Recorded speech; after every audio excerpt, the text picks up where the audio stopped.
It's the System Failure Podcast. And you brought out the Spanish a few episodes ago, but I'm excited because it's Ocho Cinco here. So yeah, shout out to our boy Chad Johnson. Number 85. Yeah, I, for whatever reason, have started saying the episode numbers in Spanish the past couple of weeks. You've beaten me to the punch this week. And yes, that Chad Johnson. So Chad Johnson was this diva wide receiver from like 10, 15 years ago. And he changed his name. His number was 85, so he changed his last name to Ocho Cinco. For a while there, he was legally Chad Ocho Cinco. So yes, Brian, that's a great recall. We can dedicate this episode of the System Failure Podcast to our main man, Chad Ocho Cinco. Now back to Chad Johnson.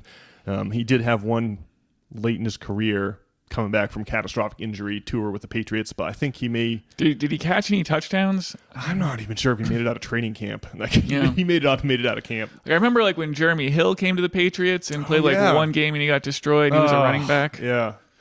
Jeremy Hill was a running back on those same Chad Ocho Cinco's Bengals teams. So it's interesting. But yeah. Well, that's a lot of intrigue for the number 85. We are delighted to report to our vaunted system failure audience that spring feels like it may have officially sprung up here in Maine.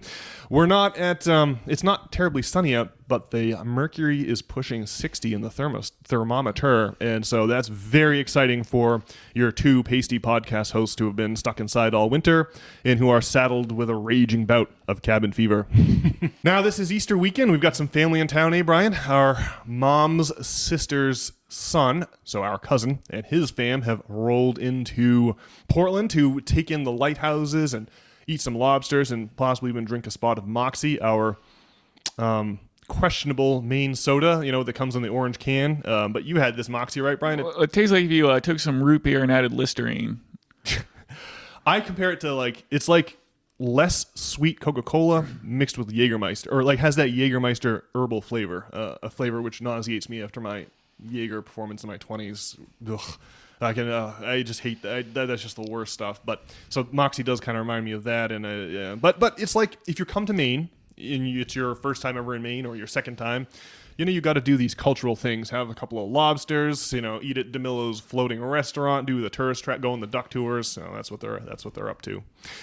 So it's been really cool to catch up with them. Jack is a few, 6-8 months older than me. He's about my age. So he and I, when we were kids, would get along pretty famously whenever we hung out, just because, just based on proximity of age. So it's been a gas for me to catch up with Jack and his band of merry pirates. So it's been cool to have a little family in town for Easter weekend, Brian? They're a pretty chill bunch. They don't have the crazy energy that gets you to do a podcast about socialism. Yes. Yeah, they seem like they're laid back and less bothered by things than maybe you and I are. But that's what brings us before you to discuss the many ideas that are preoccupying our society in this day and age, eh? What's the story? You sent a letter to Jack when you were a kid about how you didn't let our other brother into the fort or something you had built in the woods? Okay. So this guy Jack, when he must have been 8 or 9, because I was 8 or 9, his family loaded him up on a Southwest Airlines flight and sent him out here to Maine to visit his family unaccompanied. And when he got here, so there's two stories that come from that. When he got here, our dad told him that there's no white bread in Maine, which he reported on the phone back to his dad in Illinois, and that was a major episode. Our family still talks about that to this day. It's a big deal, I guess, for us. And we kind of had an intifada against white bread growing up. It was a talking point of our dad that the bread is poison. And to his point, look, you go to the bread aisle in the supermarket and there's loaves there, right? At some point during our parents' life, and our parents realized this, but I think most people, our parents' age, the boomers, have no idea that the bread went from being bread to being some other horrific shelf-stable product. For me, I buy a lot of groceries out of Walmart trying to save money, and I get the Walmart bread they bake in the bakery. It's got 4 ingredients, and then the sticker says baked, 4/18. Expires 4/21, so it's good for 3 days, and then that's it. It becomes stale and then moldy really, really quickly. Shelf-stable bread that can last for months on I just can't imagine what that's doing to all of our bodies. I can't find bread in Walmart or in any of our supermarkets. You have to get the stuff that's made in the bakery. Anything else is shelf stable and has a list of 47 ingredients, most of which are lengthy chemical compounds and industrial byproducts I can't pronounce. So it's getting back to the bread thing, it's clear that bread has gone from being this health food, nutritious thing in 1950 to a horrific poison in 2025. And people are only now catching on to this. But our parents were early. In the 80s, they were going on about this. Well, we were in on wheat bread, which a lot of the time is just like white bread with caramel coloring. Yeah. But I mean, to be fair to our parents, well, you like most of the food in the supermarket is poison and can't be eaten. So there's certainly something to be said for being critical of what you eat, although you're constantly your model of what's healthy is something that's constantly evolving. Yeah. See, the other story is the fort in the woods there. This was the height of when I used to bully our middle brother, and so like I was always in this like conflict with him, and our parents would try to mediate as best they could. But for whatever reason, to me, so Jack and I built this stick fort in the woods.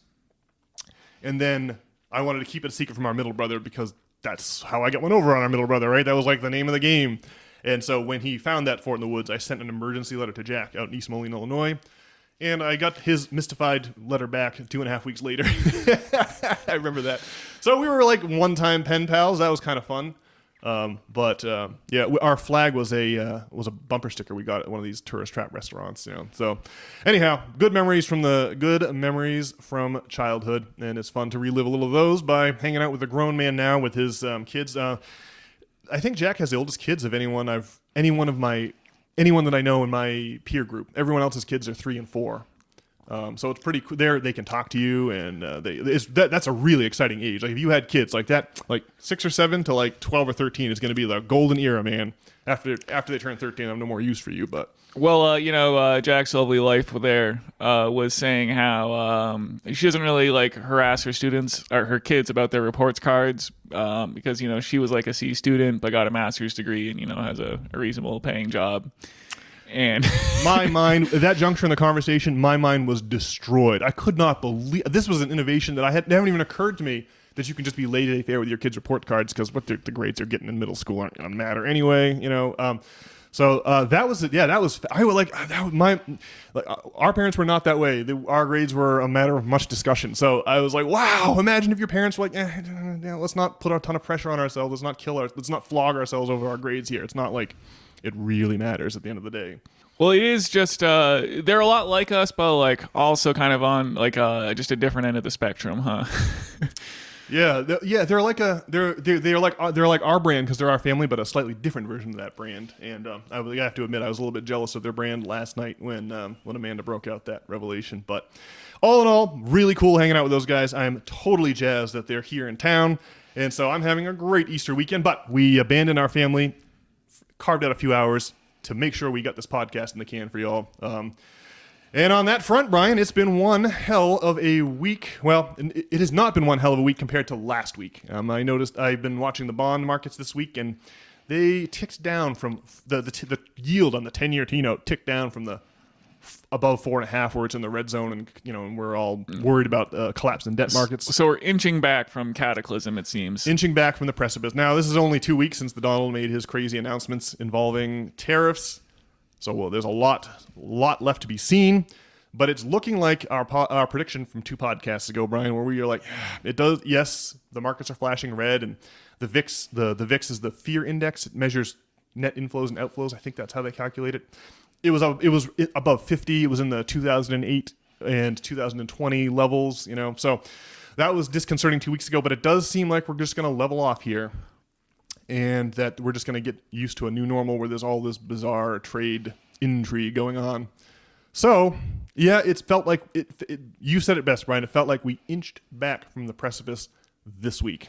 So are you sad? I know how much you yearn for apocalypse. We are still hurtling towards it. The stock market is going to be the very last shoe to drop, right? So I just think that I didn't really think that it was going to be the stock market is going to be the first thing to crash and the rest of the economy behind it, right? The stock market performance, I think, has got to be the ultimate lagging indicator in terms, like, we're going to have to wait for other things to go wrong for people before the stock markets will actually crash, right? Because people will rush in and buy the stocks when there's a correction scenario like what we just had. People will rush in to buy those stocks at lower prices, and the system, there's a stability to markets. It's one of the interesting things about them. Yeah, the Donald did not destroy. We were definitely speaking way too soon, but the Donald's madness with the tariffs has not destroyed the entire economy or brought down the entire world order. But we'll see. Lots left to still unwind, as I've already alluded to.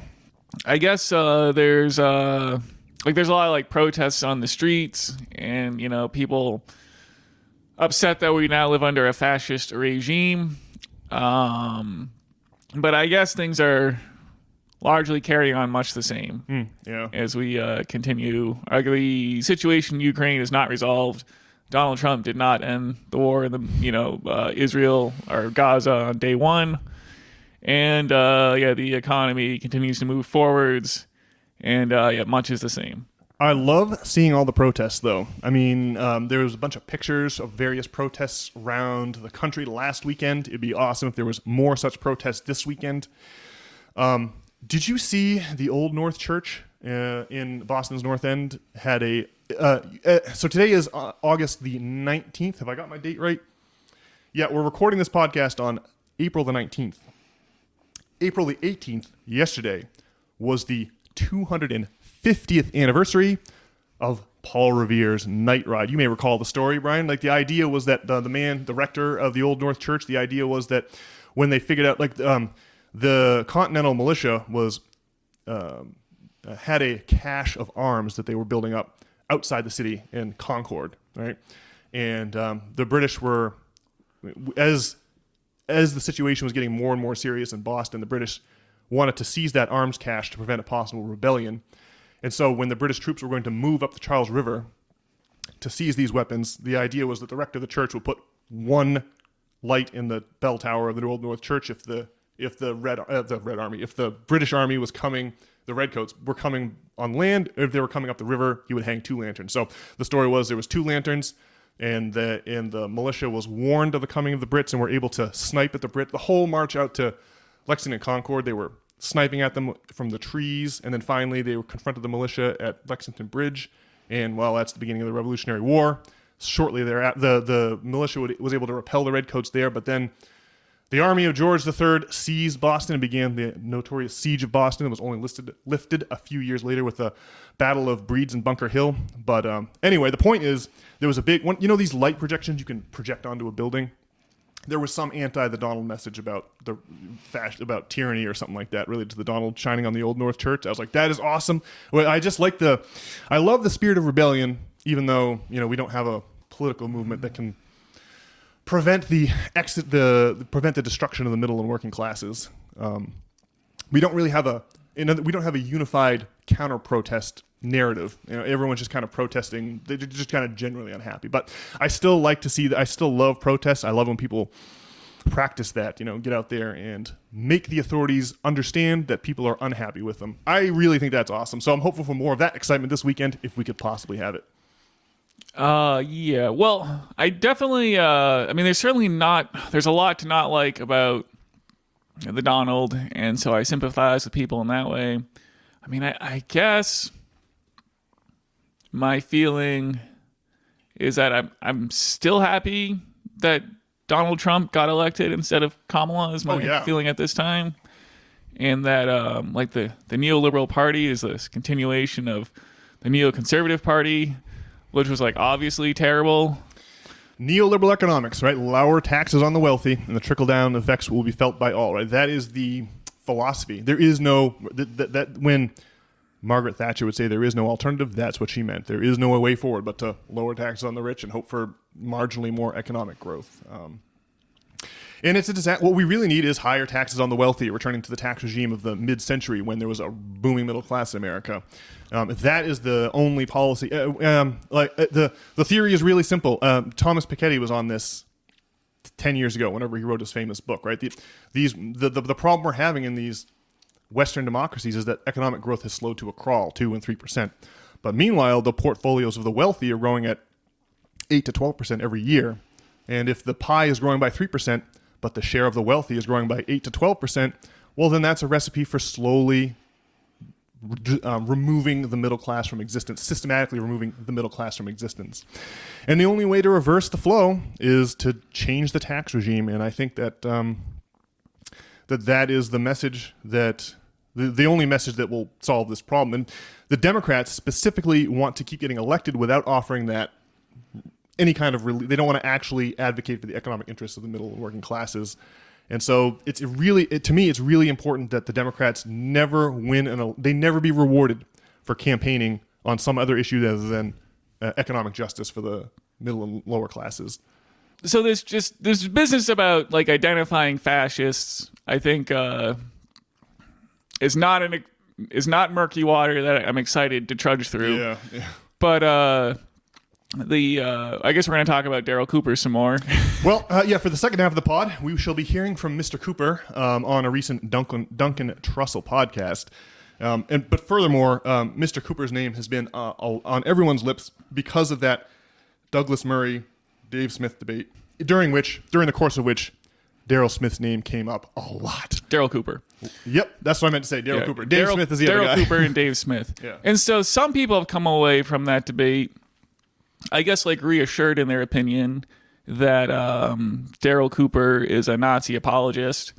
And then others have come away with the opinion that Dave Smith and I guess Daryl Cooper, I guess Dave Smith is making like valid critiques even though he's like not technically an expert. And so Konstantin Kassin, who's on the Trigonometry podcast, who, I don't know, I guess I listen to like on YouTube sometimes, and I think, I guess usually like the way these things go, they sound like reasonable. It's like something to listen to at work sometimes. But I guess you're like less a fan of these guys, or? Yeah, I mean, they're okay, but we're going to talk more about the opinions of, especially Mr. Kissin. But the two guys on the Trigonometry podcast are Konstantin Kissin and his sidekick or his partner, Francis Foster.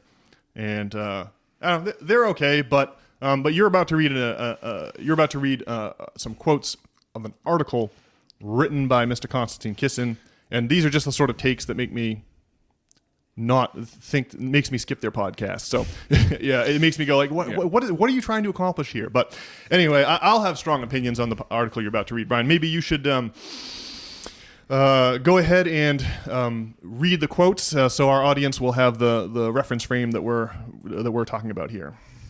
Yeah, and so I guess this is the system failure article of the week, although maybe we're phasing that out. Well, the past couple of articles of the week have been on the general goings-on in the economy. So, I don't know, I like the system failure article of the week, but I do think it should be specific, like the one you've picked out, rather than the general ones, which is the kind I've been going for the past couple of weeks here. So it goes, have you listened to his podcast, though? Rogan interjects. It turns out Murray hasn't, and this is later used against him after the episode airs. Unlike Murray, I have listened to Cooper's podcasts, including the one about the history of Palestine that people often cite in his defense. He details the persecution of Jews preceding the events he covers. He couldn't possibly be anti-Semitic, is their argument. From this, they conclude that he couldn't possibly be a Nazi apologist. The reason they make this logical error is that in the entertainment world, words do not have meanings, they have feelings. And thanks to the woke left's misuse of the word Nazi for the last decade, in Podcastistan, the term is not a descriptive label, but a vague, meaningless insult used to cancel people. Unlike his opponents, Murray clearly understands that the term Nazi apologist has a defined meaning, and the fact that most Nazi apologists are anti-Semitic does not mean that you have to be anti-Semitic to fit that description.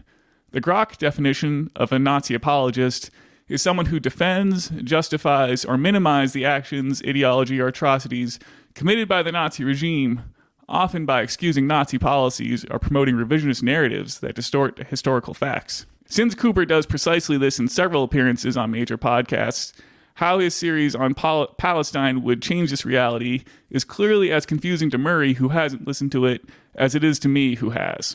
So basically, Kassin here has a reason that, Murray is a Nazi apologist because he's sort of like justifying Nazi actions, I guess. So to me, I guess there's two ways to look at the situation, right? Either Daryl Cooper is someone who's trying to bring nuance to the situation, or see more than one way the story could be told, or that he's trying to whitewash Nazism, I guess, to make it sound more acceptable. Yeah. Well, Kissin says it right there in the quote you just read. Like, words have formal definitions, and then they have feelings or meanings associated with them, right? Kissin is clearly, it's charitable of him to admit that, to not accuse Daryl Cooper of being an anti-Semite, but to then say, well, but he fits this technical definition that I got off Grok for a Nazi apologist, so therefore we can label him with this label. When people hear that someone's a Nazi apologist, they're going to think that person is advocating for Nazi policies, right? That's the feeling of that word, the technical definition notwithstanding. If you listen to Cooper's actual podcast, which Kissin just said he listened to, the man begins his series on the Palestine-Israel conflict by not just describing the horrific oppression of the Jews during the first half of the 20th century that led to the creation of the State of Israel, but like empathizing with people in that situation, right? He invites you, the listener, to put yourself in the shoes of these people that founded the Israeli state and understand their recent history, right? What's going on here is that there is a mythological vision of World War II that we have in this country where we're Luke Skywalker and the Nazis are Darth Vader, and there's two extremes here. Like, either America is all good and no bad, and Germany is all bad and no good, or so there's like, you've got your extreme on one side, America good, your extreme on the other, Hitler good. But the reality is, in the middle, there's nuance, right? It's like, how did something like the Third Reich happen to a nation of civilized people like Germany in the 1930s? You just have to put yourself in those people's shoes to understand what happened. That is the explicit mission of Cooper's podcast. And so I just don't feel that this is a good faith argument at all. This is an attempt to successfully brand Cooper as a Nazi apologist by using a technical definition and ignoring the obvious emotional freight that the term like Nazi apologist comes from. That's why he's written this article, because of the emotional freight that a Nazi apologist, the term Nazi apologist carries here. Like, Joe Rogan wouldn't carry the weight that he does if our experts were reliable, right? Yeah, the authorities are corrupt, and the things they say just ain't so. That's the reality we're living in. Just like the good people during the late Middle Ages or during the fall of Rome, right? The authorities are exposed as having no idea what's going on. And that's what's happened to us now.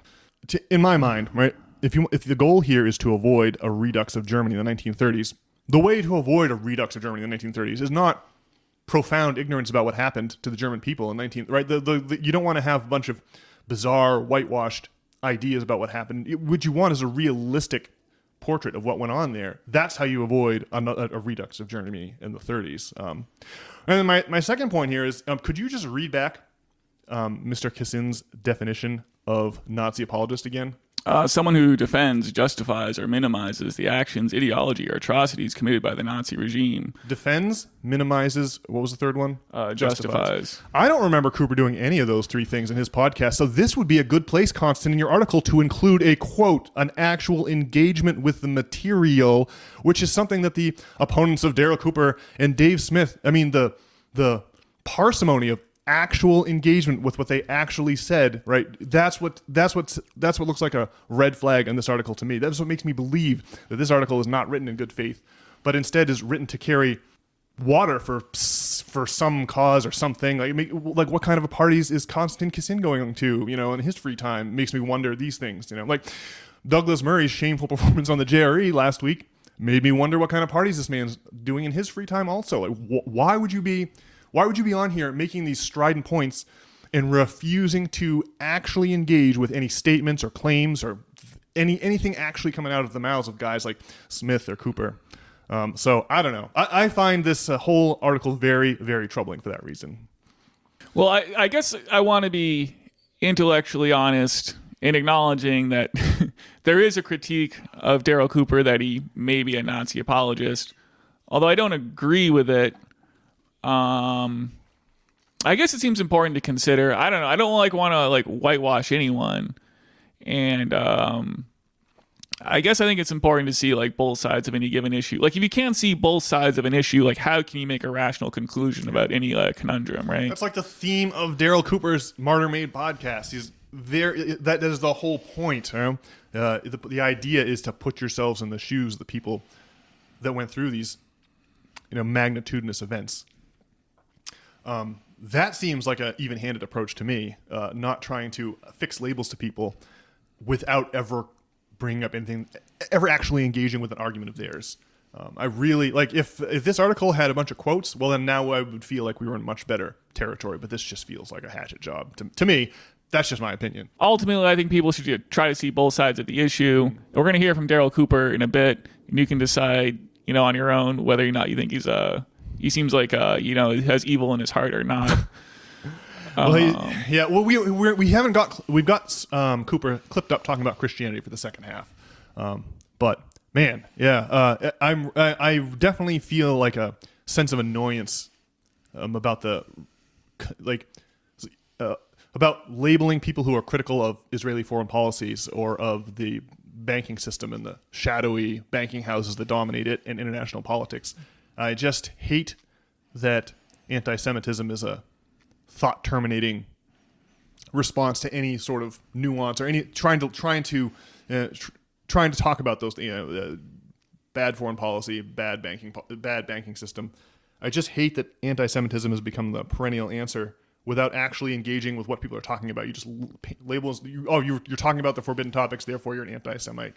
That's what this article feels like to me. I don't know. I don't see a lot of. Again, I just don't see any quotes in there. I just don't see any engagement with anything that Daryl Cooper has actually said, and I just don't think that without an engagement with the material, you can have a good faith argument. I don't know. Again, just my 2 cents. I mean, I'm sure that perfectly intelligent people agree with Kissin, but I'm not one of them. Well, I suggest that we take a break here, Brian, and reconvene for the second half of the System Failure Podcast, where we will have this week's podcast of the week all queued up for you, and we will hear from the main man himself, the noted apparently anti-Semite and now Nazi apologist, Daryl Cooper.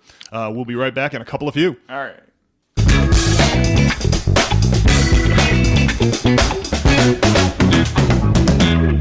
And we're back. All right. Well, Brian, have you got our podcast clips of the week all queued up and ready to go? Yeah, we can stop talking about Nazis now, thankfully. Well, yeah. Okay, so we're going to be hearing from the much ballyhooed Mr. Cooper as he appeared this past week on Duncan Trussell's The Family Hour is his Duncan Trussell Family Hour. That's what it's still called. That's the podcast. Okay. Yeah. And the Midnight Gospel was his Netflix program. Also worth watching. Yeah. Okay. So this is the Duncan Trussell Family Hour, and it's Daryl Cooper, not Daryl Smith, and we are going to be talking about Cooper's conception of Christianity. And so we're going to be focused not on the Israel-Palestine conflict for this spot. I thought Cooper had a very interesting perspective on Christianity, and it would be a good segue into talking about some of the goings on in the late empire that formed Christianity. And so I think maybe we can just get started with clip number 1 and dive right in, Brian? Because think about it, right? Like it wasn't a bunch of preachers who spread Christianity from Jerusalem out into the Roman Empire and everywhere else. It was martyrs that did it. It was the example of martyrs. Right. And like that was really the thing that people rallied behind. It wasn't theology or any of that kind of stuff. It was the example of martyrs. And you say, well, why is that? Because Christianity has a unique understanding of what a martyr is, right? You listen to like rhetoric that comes out of Gaza and stuff. It's like every single person with an AK who's shooting at an Israeli tank and gets blown up is a martyr, right? That's not what a martyr is in Christianity.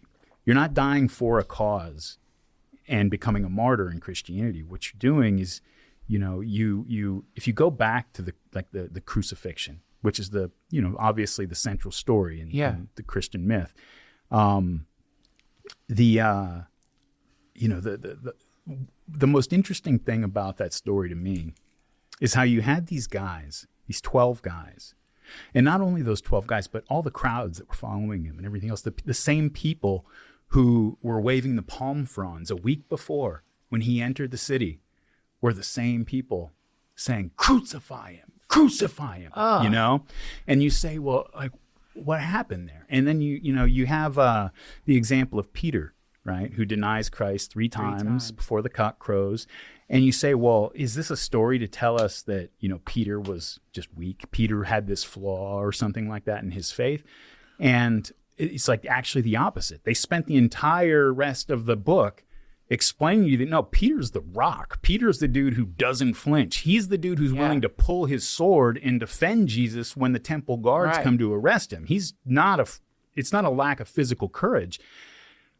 But when you're confronted by the demands of a mob, people, especially if these are your peers, these are people part of your community, people like even the very, very best of us shrink from that. Yes. And that your job in that instance is not to die for Jesus. Don't pull your sword and go attack the guards and then get yourself killed. That doesn't make you a martyr. Yeah. You die with Jesus. Yeah. You say, no, I will not go along with this. And you're going to have to go through me to get to him. And if they do go through you, then that's what it takes. That's what a martyr is. And that's a martyr. Yeah. Whoa. Christianity is so hardcore and so misunderstood. Yeah, good old Duncan Trussell. He's ever enthusiastic. We have 4 clips total. That's 1 of 4, and Cooper will elucidate his view of Christianity. But I really like his point about the martyrs here. There's 2 huge advantages early Christians had in their spiritual conquest of the Roman Empire. First one is the bound book. Like obviously. The bound book was created almost the same time. It was like created during the lifetime of Jesus Christ or thereabouts.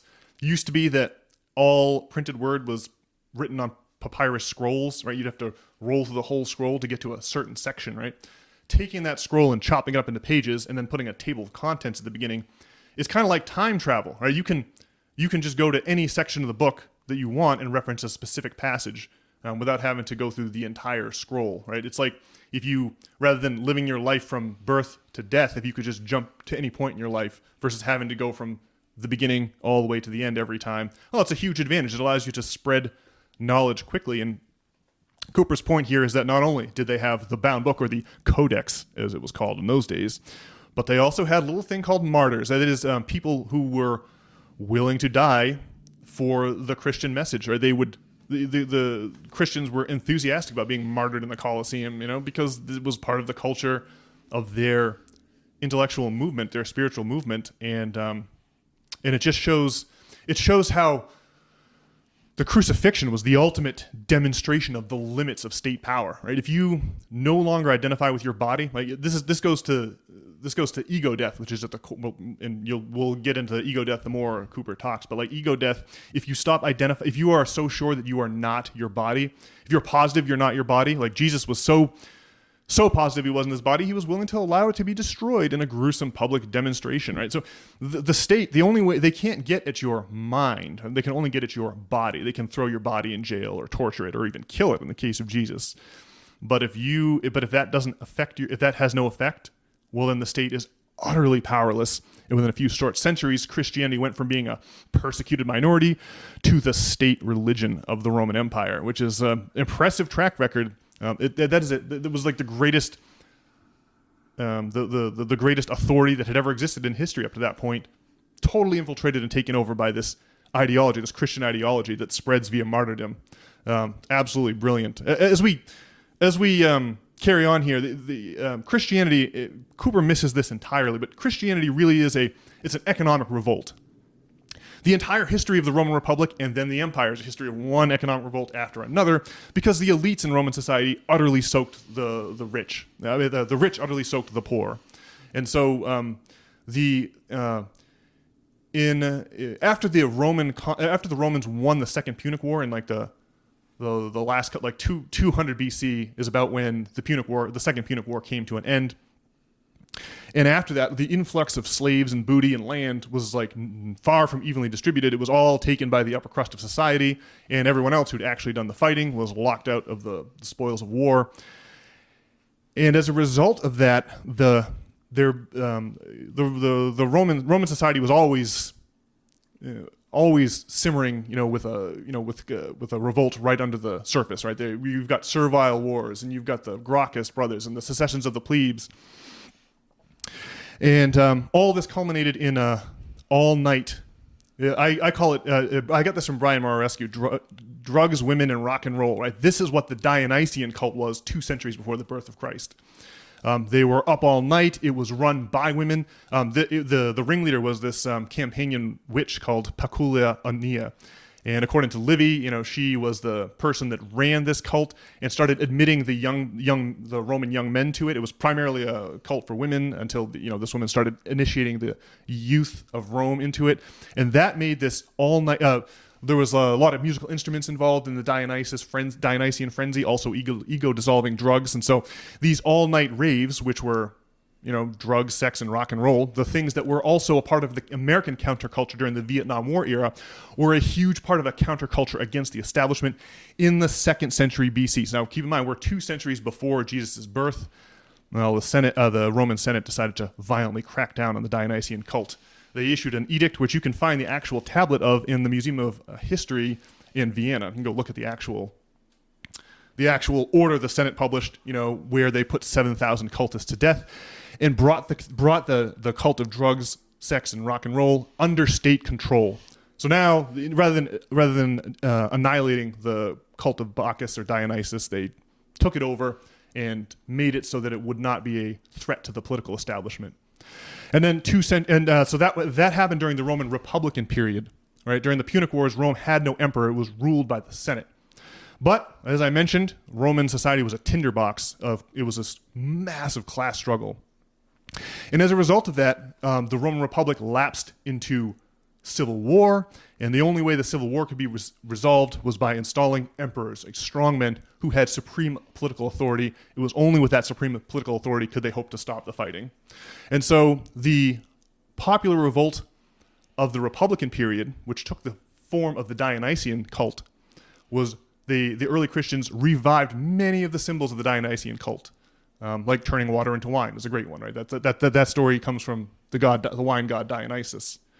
This was a part of a economic revolt of the lower classes against the upper classes, and the evidence of that is written all over Christianity. Like, obviously, Christianity is a religion that advocates for the poor, emphatically. It advocates for debt forgiveness for the poor. Jesus can be found in all 4 Gospels bodily expelling moneylenders from the Temple of Solomon. So.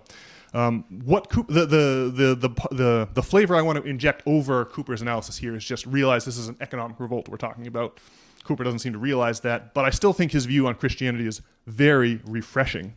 And in this second clip, which will be a little more on the ego death theme, Cooper is going to talk about God having a character arc, which is very interesting. His suggestion here is that in the Old Testament, God is wrathful and jealous, and he just smites his followers if they're the slightest bit, if they don't follow his exact commandments. He's very violent about taking his retribution out on his followers. But his idea here is that God then is able to experience what people have to experience inside his creation, and comes to identify with his creations because of the bodily destruction of himself as the Son of God in the crucifixion. It's a bit complex. Brian, let's fire clip number 2 and hear Mr. Cooper himself explain this idea, which I thought was at least worth, which I hadn't heard before, and is at least worth our time, in that regard. If you have a being who has, the very idea of him encountering resistance it's a logical impossibility, right? He has a thought that there should be light, and light is invented. The whole universe is invented just because he has out of his mind, Never encountered any kind of resistance. Right. When resistance is that's what throws us back on ourselves and drives us inward and causes us to think of ourselves as something separate from, you see this in early infant development, right? Where they talk about how when an infant's born, has no concept of self, obviously. It just exists, and all it knows is that occasionally I have these sensations that make me want to call out for something to help it, and then a nipple shows up in my mouth and it goes away, and that's it. But then over time, because mom is just a human, you start crying for the nipple, It don't but come. it takes a little while for her to show up. And then you start to be like, oh wait, me and mama are not the same thing. Yeah. Oh wait, me and this whole place are not the same thing. I'm Yeah. just this one little thing in this, like, you know, and that this is a massive crisis that, like, Yes. is like the seed of our psychology in a lot Yeah. of ways. Yeah, pretty interesting. He's talking about ego formation there, right? We all know that children don't develop a sense of self until they're like 4 or 5, right? And I really like the way that he described resistance as what gives rise to the ego, right? Once you, like, when you need something and it's not forthcoming, that is what catalyzes the development of the ego and the sense of self, right? As I already mentioned, obviously the ego-dissolving drugs involved in the cult of Bacchus or Dionysus themselves came from the ego-dissolving drugs that people consumed at Eleusis outside of Athens, and that comes from the Egyptian mystery religions that came before it. So there's a long tradition of these ecstatic, frenzied, god-eating, theophagic cult rituals that involve the consumption of psychedelic drugs that dissolve that ego that we all developed when we were 4 or 5, and we started encountering resistance to getting our needs met, and that catalyzes this development of the ego, which is the very thing, like the destruction of the ego is the very thing that allows us to perform the trick of the crucifixion, right? No longer identifying with your body makes you politically uncontrollable. So you can see all of these elements coming to play here. There's also this Hindu idea, Brian, that we're all God in disguise here too. Like, the idea is that, like, if you were a movie director, like you're Quentin Tarantino, and you create this masterpiece film, but in order for you to watch this film and judge it objectively, it would be impossible if you were involved in the making of the movie, right? What you would need to do is be able to forget that your involvement in making the movie and see it with the fresh eyes of an audience member who has no experience with this movie and is coming on it for the first time. And the Hindu idea, if I understand it correctly, is that that's what we're all doing here. We are all God experiencing this creation under conditions in which we forget that we're God, because that's necessary to get the objective view of reality, which is the point of our existence. Again, this is the Hindu idea as I conceive of it. And you can just see how connected that is to the Christian idea when Daryl Cooper talks about ego formation in terms of a subject-object dichotomy forming as a result of resistance. So pretty interesting stuff, Brian. Do you think this Hindu idea of us all being gods in disguise holds any water? Because I really think that we keep thinking of our individual selves as something that survives our death. I think there's much about us that survives our death. It's just the ego is the only really part of us that dies when we die. You could even say it that way. But at any rate, we can move on to clip number 3 here, Brian, in which we're going to talk about, which Daryl talks about sacrifice a little bit. And he's going to talk more about this idea of the crucifixion being the moment in which God is truly able to understand what it is to live in his creation as one of his creations. You know, the idea of him descending into our reality as the physical body of Jesus or whatever. So we'll hear Cooper make some noise about that in clip number 3. Well, I mean, I guess, Daryl Cooper, how does he, like, change your conception of Christianity? Or, I mean, it sounds like he's speaking to a version of Christianity that maybe, you know, well, I mean, we already agree with, I guess. But, it's just that, like, obviously, like, the pre-establishment version of Christianity is quite a bit different than establishment version of Christianity, right? Yeah. And he's sort of speaking to that, Yeah, ego death and this Hindu conception that I've now referenced a couple of times. This was all interesting to me. But what really... so the two things that fascinated me about this was, one, Cooper's idea of God changing the way... going through... like not being immutable, but himself changing and learning... God himself learning as the Bible from the Old Testament to the New. And that the crucifixion is the big, transition point. Thought that was pretty interesting. But I also love how Cooper... he doesn't know anything about the drugs. He doesn't know anything about the ego-dissolving drugs, the drug cults that preceded Christianity and from which they borrowed all their symbolism. But he still manages to get to ego death. He's still talking about ego formation nonetheless. It makes me doubly confident that ego death is at the core. It's one of the main layers of Christian source material. Well, I think that, God in the Bible is supposed to be like some kind of reflection of our ego or thinking or something. Yeah. Well, And so there's yeah. a difference between the God of the Old Testament and the God of the New Testament. I mean, it's more of the Old Testament's more of a brutish version, and then something changes in the New Testament. And I guess that's what he's trying to speak to, right? Yeah, yeah. It's like our conception of God is really this collective idea. It's like this living idea that evolves over time as society and the human mind evolves over time. And so at the time the Old Testament was cobbled together, at the time that those old books were written, our collective conception of ourselves as a species was very, very different than it was by the time the Roman Empire came around and the New Testament was written. It was like 1,000 years later. So I'm wondering, that's exactly what I think is happening here. Like, God is a symbol for our collective conception of ourselves, and that thing is evolving. So it only makes sense that our conception of God would evolve over the millennia as the great empires come and go, the great societies come and go. That's exactly what I think is happening here, to your point. Well, I mean, Jesus, I think, is supposed to be sort of the God of forgiveness, if there was like a pantheon of gods. Radical forgiveness, yeah. And I guess maybe, like, obviously, like, to put it like an economic lens, like, it's something that was needed in Roman society. And so I guess it's like a reflection of that in the times they were living in. Yeah, the middle and working classes of Rome were like denied any political representation at all, right? You can see why this is exactly what would be festering and bubbling.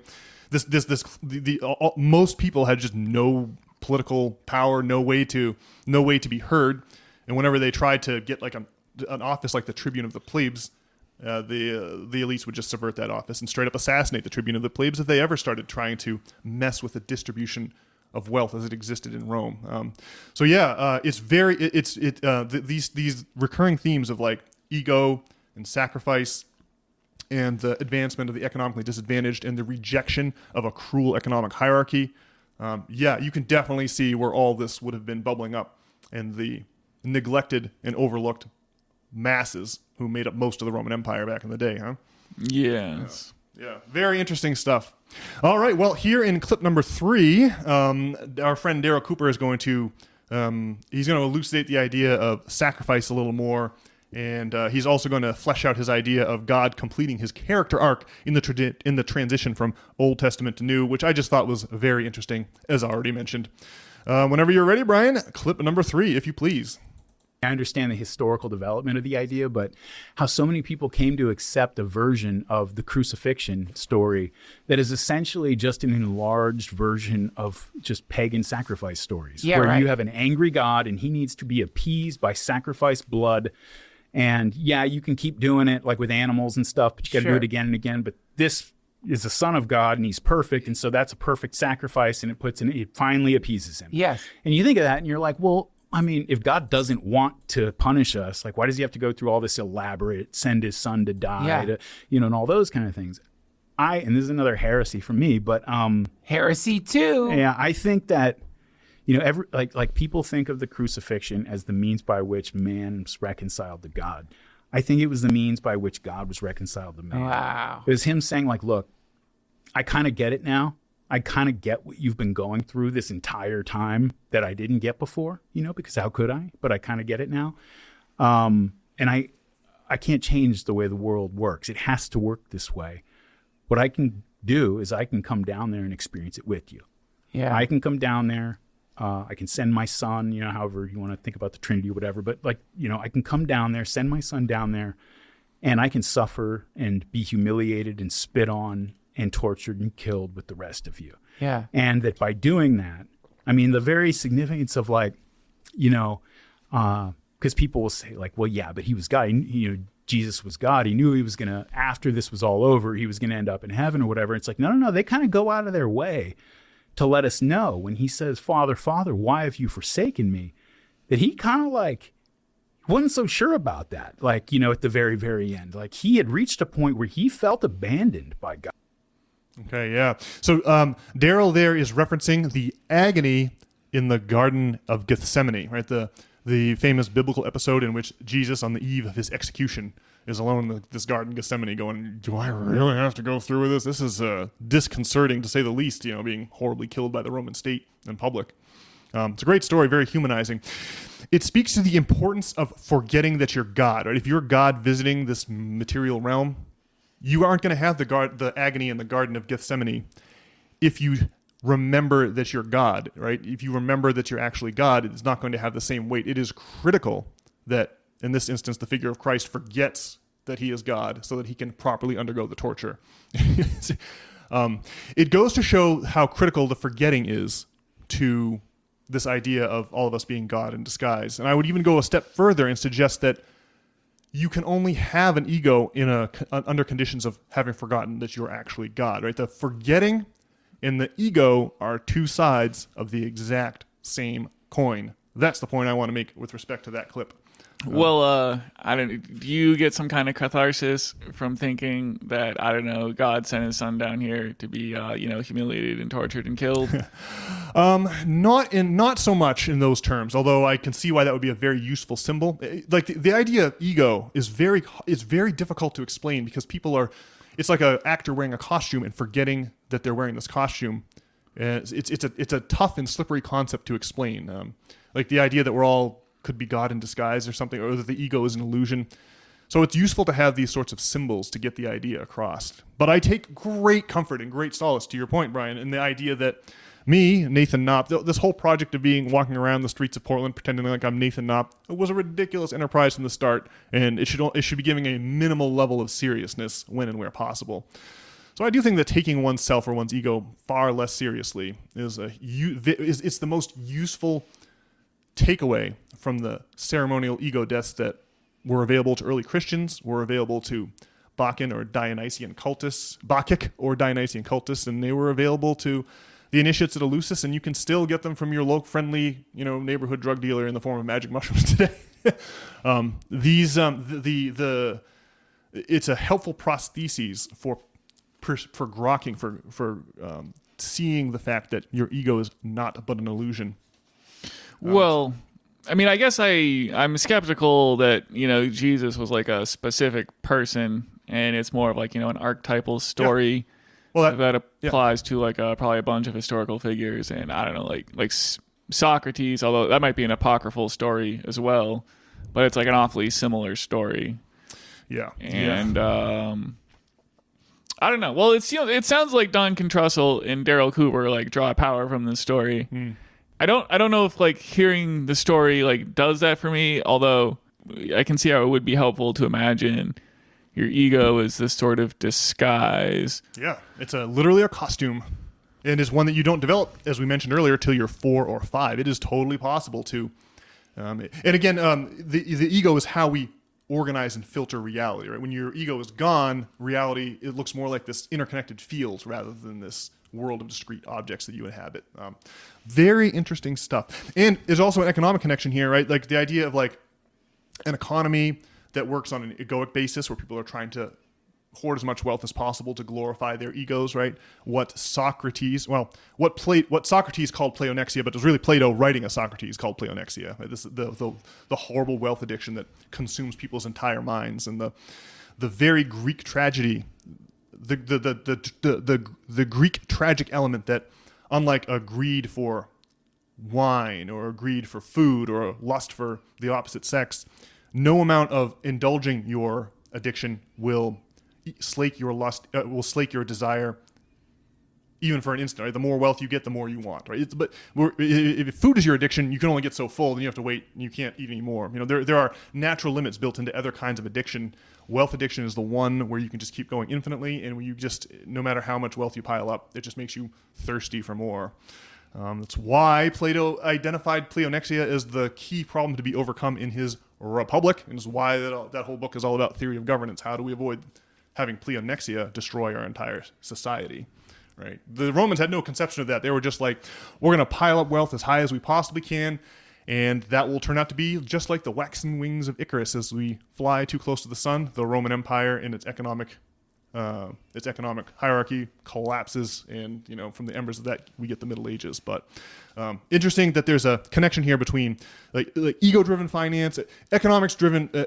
Ego-based economics will look a lot different than like collectively based economics. It kind of cuts to the core of like capitalism versus communism, or whatever it is that we, whatever ideological battle we're fighting in this day and age. Ego is at center stage for all of this. Should we move on to clip number 4, Brian, or have we got any more closing thoughts from clip number 3? Let's do it. Clip number 4, here we go. So who's responsible for that genocide or that murder or your mom being a bitch? Who's responsible? I think the crucifixion is God taking responsibility. Right. You know, I'm responsible. If you want somebody to hate me. I want you to look up at my corpse hanging on the cross, and then I want you to eat my flesh and drink my blood, which if you look at like ancient cultures, like primitive cultures, or just where they had ritual sacrifice. Don't threaten me with a good time. Dude, the one of the things that I find that a lot of people who talk about ritual sacrifice and cannibalism, I did a whole series on this. I missed that. I can't wait to hear that. Is that they sort of talk their way around the aggressive and violent aspect of it. You know, they'll say like Jordan Peterson has this explanation, which is very ingenious and very interesting, and I think there's probably something to it, that sacrifice, if you like, it's sort of the invention, the psychological invention of the future. It's a recognition of the fact that if I give up something now, that will cause a benefit like later on. So you're no longer just an impulsive animal who's reacting to things. You can actually think ahead and take action now that's going to and the ultimate way of sort of making that real is to give up something valuable in order to achieve a benefit. And I think there's probably something interesting there for sure. But you still have to like answer the question of like, yeah, but like they're killing their children. They're killing like human beings. Sometimes, like if you look at like, you know, the Aztecs and the Mayans, they would have their sacred ball game that they would play that was only played by like the sons of the highest nobility in their society. And the captain of the winning team got sacrificed at the end of the game. That was his reward, right? And so like you think like this is just evolutionarily speaking, like in just in terms totally contradictory. Like you're killing off some of your best people, like for a symbolic purpose, I guess. And you know, that aggressive aspect of it, I think bleeds over to like when you take communion and you're symbolically, you know, it's a sublimate. This was something else that was just crazy to like Romans and others that like where Christianity spreads. Like, what do you mean you're like even like we're still like holding, you know, throwing spears and like whatever, and even we're over cannibalism. Like, what do you mean you're cannibalizing your God, right? Yeah, okay, so you can just see that what Daryl Cooper is missing there. He's got none of the ego death analysis and he's got none of the economic analysis. Right? It's not the symbol of eating the God, right, is not a symbol of cannibalism or aggressiveness or brutality. God eating is the frenzy that comes from the eating of the God's flesh and blood is a symbol that the Romans were very, very well familiar with. It was a classic recurring symbol that was used throughout the Mediterranean basin and Christianity. Just, you know, in order to be comprehensible to potential converts in the Roman Empire, they drew on previously existing symbols. And we've already talked about the economic history of the Bacchanalian cult. That's what the God-eating symbol is a symbol to the lower and working classes. It's a symbol of defiance of authority in the lower and middle, like the working classes, right? There's the symbol of eating the God and becoming the God is a way of getting around the economic and political oppression that characterized the Roman Empire, right? So you can just see here, Daryl's like, well, it's so weird that we would eat the God, but my point is that would have been clearly understood as a challenge to authority. When Christianity arose in the Roman Empire, it dusted off the old symbols of the Bacchanalian cult from 2 centuries before, as a way of letting people know that this is a revolt against the cruel economic order of the Roman Empire. So that's the thing that interests me. The other thing that interests me was you notice that Cooper brought in the idea of time, like the idea of sacrifice and the idea of time are linked here. And I always talk about, you know my broccoli analogy, Brian, where you take this, you know, head of broccoli and you chop it up into a bunch of cross sections, and on the side of the broccoli that was the stem, your cross section would just have one circular cross section of the broccoli. But by the time you get up to the top where the florets are, you'd have a bunch of much smaller cross sections. There would be, you know, 5 or 6 or 8 or 10 little circles in your 2-dimensional cross sectional slice compared to the one slice at the beginning. The point of all of this is that if you're considering only one slice of your broccoli at a time, you might be forgiven to thinking you might the 6 or 8 or 10 circles that appear in a slice that's all the way at the end. You might think that those slices are individuals, or they might appear to be separated from each other. The many slices, and it would only be in considering the full 3-dimensional shape of the broccoli that you would realize that those 6 or 8 or 10 branches are just forks of a main trunk further down the broccoli. I'm badly explaining this, but the point I want to make here is that the conception of ego is time dependent. Like without time, you would not conceive of yourself as an individual. You would conceive of yourself as a series of individuals, and that is really what means to transcend the ego. Well, you can see your broccoli diagram on systemfailure.org. Yeah. You can roll up on systemfailure.org and see my hand-drawn picture there. I mean, obviously, in the way that our ego develops by having separation from our mother's teat, Yes. sacrificing your children could, probably develop your conception of time. Yeah. Or the act of giving up something valuable now, you're going to give up sacrifice a pawn now, but you can take a queen or a rook or a bishop later. That's how human society has pulled itself up by its bootstraps, or ratcheted ourselves up from the early agricultural civilizations all the way through modern society, where you can get a taxi and have your Grubhub delivered and all that. I just think that there's it's like, if I may propose my own trinity, it's like ego and sacrifice and time are all corners of the same structure. Those three things really cut at the core of what's going on here. We live in this illusion, and the way that you can see the illusion for what it is by recognizing these artifacts: time, ego, sacrifice, and navigating around the space we actually live in and not the illusion, with reference to this trinity that I just formulated a second ago. So yeah, all in all, I really enjoyed Dale Cooper's conception of God as undergoing changes from the Old to the New Testament, and the way he fits the idea of sacrifice in there is interesting too. But he's missing the ego death, and he's missing the economic component of Christianity that I don't think you really need those pieces to understand the history we're talking about here. And he's missing the history of Roman understanding of Bacchanalian cults, apparently. Yes, yeah, he apparently has no idea that theophagia, which means God eating, was a religious practice with a very long and recognizable symbological history to the Romans. So that's the point I would make there. Yeah. Pretty interesting stuff. But I don't know. I enjoy these ideas. People, it does seem like Christianity is, a lot of popular figures are embracing Christianity, like from Russell Brand to Jordan Peterson these days. So it's sort of in vogue and trendy. But it's interesting to me, for me, to hear these conceptions of Christianity really accelerate, these revised ideas of Christianity really being spread around the podcast sphere. From my perspective, where I'm sitting, I was in horrific student loan debt, and that led me to Dr. Michael Hudson explaining about the forgiveness of Christianity, literally a debt forgiveness in the Old Testament Jewish sense. It was literally Hebrew scripture. That was the centerpiece of Jesus's ministry and the subject of his debut sermon. My mind was blown. It really made me that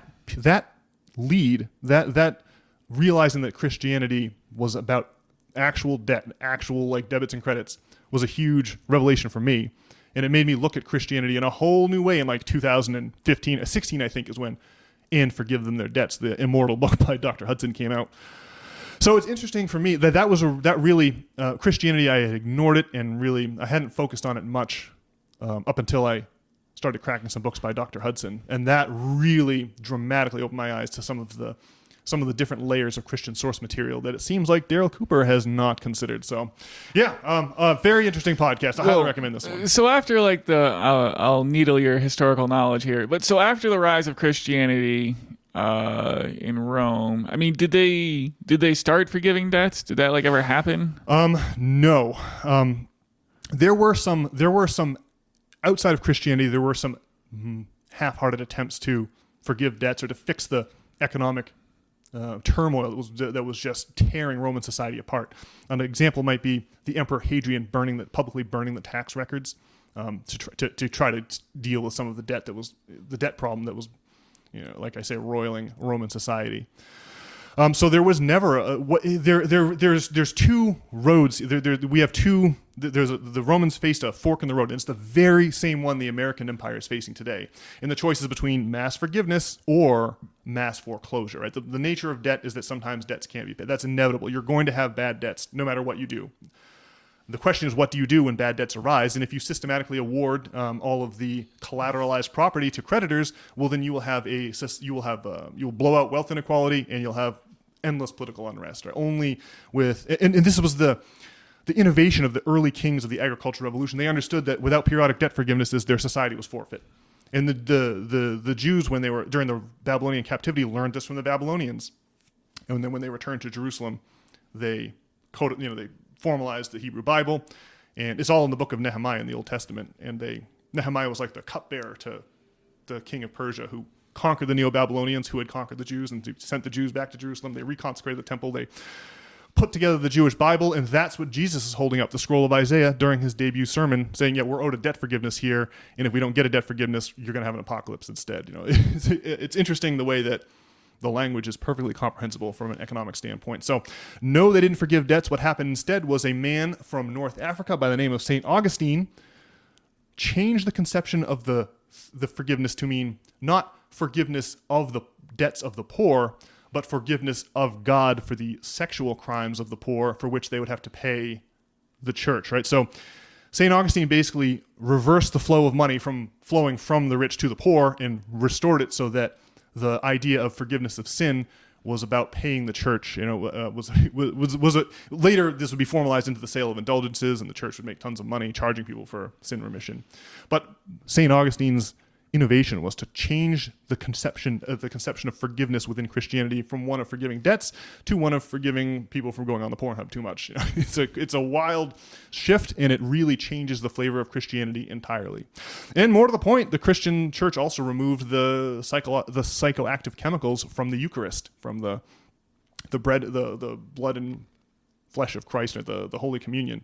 And they removed it, so it's just regular bread and regular wine, right? Because the economic elites fear, they don't love this idea of ego death. They don't love a debt forgiveness, and they don't love the idea of us all waking up to the illusory nature of both our egos and the reality in which we're living, right? Because if people find out their crappy job is an illusion, they're not likely to be very reliable workers from that point forward, right?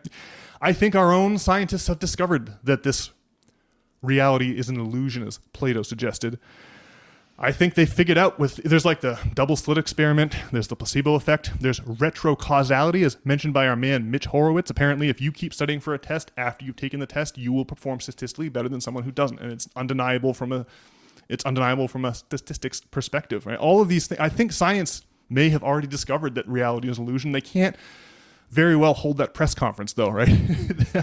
And I think that the weird aliens in the sky, all of this stuff gets back to the same things that gave rise to Christianity during the Roman Empire, the weird supernatural sightings of lights in the sky. I'm sure these were interpreted along religious lines back in the day, and now they're being interpreted along science fiction lines by our secular society. But it's interesting to see that the lights in the sky are appearing, and supernatural, strange things are happening at the same moment that we're facing a bifurcating society of massive wealth inequality, where a tiny number of us are making out like bandits and the rest are suffering more and more and more. The frog is the water in which the frog is boiling is getting hotter and hotter and hotter, and we're seeing political derangements. But still, no one can quite put their finger on the issue. But the real issue is that we're losing our middle class, and that all of the wealth of America is being absconded with by a tiny minority. So, man, the parallels between the rise of Christianity in the Roman Empire and the re-rise of Christianity, as experienced by Messieurs Peterson and Brand, is it's really odd how many historical parallels there are. Oh yeah.